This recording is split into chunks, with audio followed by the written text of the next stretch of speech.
কচি লাউ দিয়ে আজকে আমি রান্না করব চিংড়ি মাছ। তো সবাই কেমন আছেন? আশা করছি সবাই খুব ভালো আছেন। প্রথমে আমি কড়াইটা দিয়ে দিলাম চুলাতে, আর দিয়ে দিচ্ছি এখানে পরিমাণ মতন সয়াবিন তেল, আর দিয়ে দিচ্ছি পরিমাণ মতন পেঁয়াজ কুচি। এখন পেঁয়াজটাকে আমি ভালো মতন একটু নরম করে নেব। তো এই তো হয়ে গেছে বাদামি কালার। এখন আমি দিয়ে দেবো সেই চিংড়ি মাছ। তো চিংড়ি মাছটাকে আমি আগে থাকতে খোসাটাকে ভালো মতন ছাড়িয়ে খুব সুন্দর মতন লবণ দিয়ে নিয়েছিলাম। তো সেটা এখন ভালো মতন নাড়াচাড়া দিয়ে দিলাম। এখন দিয়ে দেবো 1 চামচের মতন ধনিয়ার গুঁড়া, 1 চামচের মতন মরিচের গুঁড়া, হলুদের গুঁড়া, আদা রসুন বাটা 1 চামচের মতন, আর দিয়ে দিচ্ছি পরিমাণ মতন লবণ। তো এখন এটাকে আমি ভালো মতন সময় নিয়ে খুব সুন্দর মতন কষিয়ে নেব। আর ওই দিকে আমি কচি লাউটাকে ভালো মতন ছিলে ধুয়ে পরিষ্কার করে নিয়েছি, সেই লাউটাও এখন আমি দিয়ে দিচ্ছি। দিয়ে এটাকে এখন খুব সুন্দর মতন কষিয়ে নেব।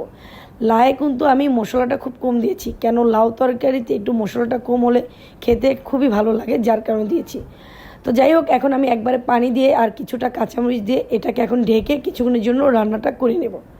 আর এই তো দেখতে পাচ্ছেন লাউ তরকারিতে এমনিতে কতটা পানি ছেড়েছে, কেন লাউটা ছিল খুব কচি, যার কারণে পানিটা একটু বেশিই ছেড়ে দিয়েছে।